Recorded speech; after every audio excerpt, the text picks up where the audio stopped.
जहां मन थक जाए वहां नाम तेरा सहारा बने। श्री हरि की भक्ति ही हर जन की किनारा बने। गोपियों की तड़प हो या रुक्मिणी की प्रीति, हर हृदय में बसते हैं नंदलाल की रीति। गोकुल एक शांत और पवित्र गांव था।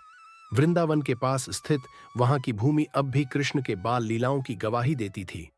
उस गांव में रहते थे एक वृद्ध ब्राह्मण गौरिक। उनके बाल सफेद हो चुके थे, पीठ थोड़ी झुक गई थी, पर आंखों में अब भी श्री कृष्ण का विश्वास झिलमिलाता था। हर संध्या वे तुलसी के नीचे बैठकर भागवत पुराण की कथाएं सुनाते। गांव के छोटे बड़े, युवा बुजुर्ग सब उनकी वाणी से प्रभावित रहते। उन्होंने अपना जीवन भक्ति में समर्पित कर दिया था।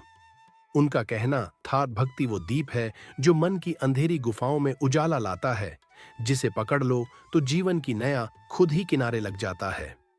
एक दिन उन्होंने गांव के बच्चों को ध्रुव की कथा सुनाई। कैसे एक 5 वर्ष का बालक भगवान की प्राप्ति के लिए जंगल में गया और निर्भय हो तपस्या करता रहा। उन्होंने बताया, ध्रुव का मन स्थिर था क्योंकि उसमें भक्ति थी। मनुष्य जब भगवान को पाने का निश्चय करता है तो वह बड़ा हो जाता है, उम्र से नहीं, उद्देश्य से। गौरिक के जीवन में भी ऐसे कई मोड़ आए थे जब उन्होंने खुद को श्री कृष्ण की शरण में डाल दिया था। गौरिक एक शाम जब कथा कह रहे थे, तब एक ग्रामीण ने प्रश्न पूछा, क्या वास्तव में भगवान संकट में भक्तों की रक्षा करते हैं? गौरिक मुस्कुराए और बोले, आओ आज प्रहलाद की कथा सुनते हैं। उन्होंने बताया कि कैसे असुरराज हिरण्यकश्यप ने अपने पुत्र को भगवान नारायण की भक्ति के कारण अनेक प्रकार की यातनाएं दी। आग में डाला, हाथी के पैरों तले कुचलवाया, विष दिलाया, पर कोई उसका बाल भी बांका न कर सका। क्यों? गौरिक ने पूछा।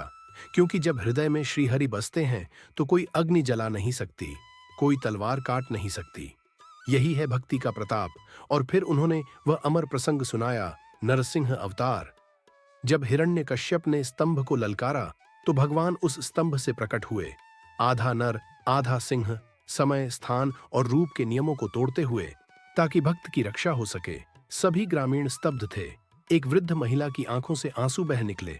क्या आज भी भगवान ऐसे ही आते हैं? गौरिक मुस्कुराए, हाँ, यदि भक्ति वैसी हो जैसी प्रहलाद की थी। एक दिन गौरिक ने रुक्मिणी और श्री कृष्ण के विवाह की कथा सुनाई। उन्होंने बताया कि कैसे रुक्मिणी, जो विदर्भ की राजकुमारी थीं, भगवान श्री कृष्ण को मन ही मन अपना पति मान चुकी थीं।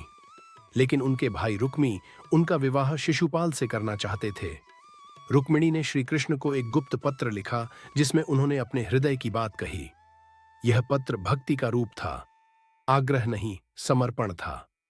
गौरिक वह पत्र भाव विभोर होकर सुनाते, हे कृष्ण, यदि आपने मुझे अपनी दासी स्वीकार न किया तो मैं जीवन भर अपवित्र समझी जाऊंगी। आओ मुझे बचा लो। फिर उन्होंने वह दिव्य प्रसंग सुनाया, कैसे श्री कृष्ण अकेले विदर्भ पहुंचे, रथ पर रुक्मिणी को लेकर भागे और रुक्मी से युद्ध कर उसे पराजित किया। यह कथा प्रेम की नहीं, भक्ति की है। जब आत्मा भगवान को पुकारती है तो वह अवश्य आते हैं, चाहे कोई रुक्मी कितना भी बड़ा रुकावट बन जाए। गौरिक ने आगे सुदामा चरित्र सुनाया, जो हर सुनने वाले को रुला देता। सुदामा गरीब ब्राह्मण थे और बचपन में श्री कृष्ण के सहपाठी। वर्षों बाद जब सुदामा को जीवन में संकट आया तो उनकी पत्नी ने कहा, जाओ अपने मित्र से सहायता मांगो। सुदामा द्वारका पहुंचे पर कुछ मांग न सके। उन्होंने बताया, श्री कृष्ण ने जब सुदामा के चरण धोए तो आंसू बहते रहे। उन्होंने सुदामा के टुकड़े टुकड़े चावल को अमृत समझकर खाया, और जब सुदामा लौटे तो उनका कुटिया महल बन चुकी थी। गौरिक बोले, भक्ति मांगती नहीं, देती है। जो भगवान को निष्कलंक भाव से पुकारता है उसके लिए श्री हरि स्वयं दरवाजे पर खड़े हो जाते हैं। एक दिन गौरिक की आंखों की रोशनी धीरे धीरे कम होने लगी। वह बीमार पड़े। भूख और दवा के लिए कोई पास नहीं आया। गांव में नई पीढ़ी को अब कथाओं में कम रुचि थी, पर गौरिक हर दिन श्री कृष्ण का नाम लेते रहे। श्याम, तूने सबको बचाया, क्या मुझे भुला देगा?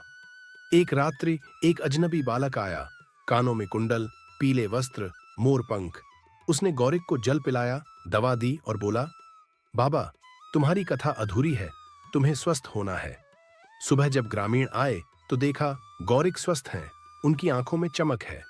वे बोले, कृष्ण स्वयं आए थे, जो कथा मैं कहता था वही जीवन बन गई। ना देखा रूप, ना सुनी वाणी, पर वो अनुभव था गहरा, कथा का नायक, बन गया मेरा सहारा सवेरा। भक्ति की जो राह चले वहां अंत नहीं होता। कृष्ण जिस दिल में बस जाए वहां फिर संताप नहीं होता। दोस्तों, अगर आपको श्री कृष्ण की भक्ति से जुड़ी ये अद्भुत कहानी पसंद आई हो तो इस वीडियो को लाइक जरूर करें। अपने विचार और अनुभव हमें कमेंट करके बताएं। क्या आपने कभी ऐसी दिव्य अनुभूति की है? अगर आप चाहते हैं कि हम और भी ऐसी प्रेरणादायक कहानियां मिलाएं तो चैनल को अभी सब्सक्राइब करें। और हाँ, इस वीडियो को अपने दोस्तों और परिवार के साथ शेयर करें ताकि श्री कृष्ण की भक्ति हर दिल तक पहुंचे। जय श्री कृष्ण। हम फिर मिलेंगे एक नई कथा के साथ। तब तक के लिए भक्ति में बने रहिए और कृष्णमय हो जाइए।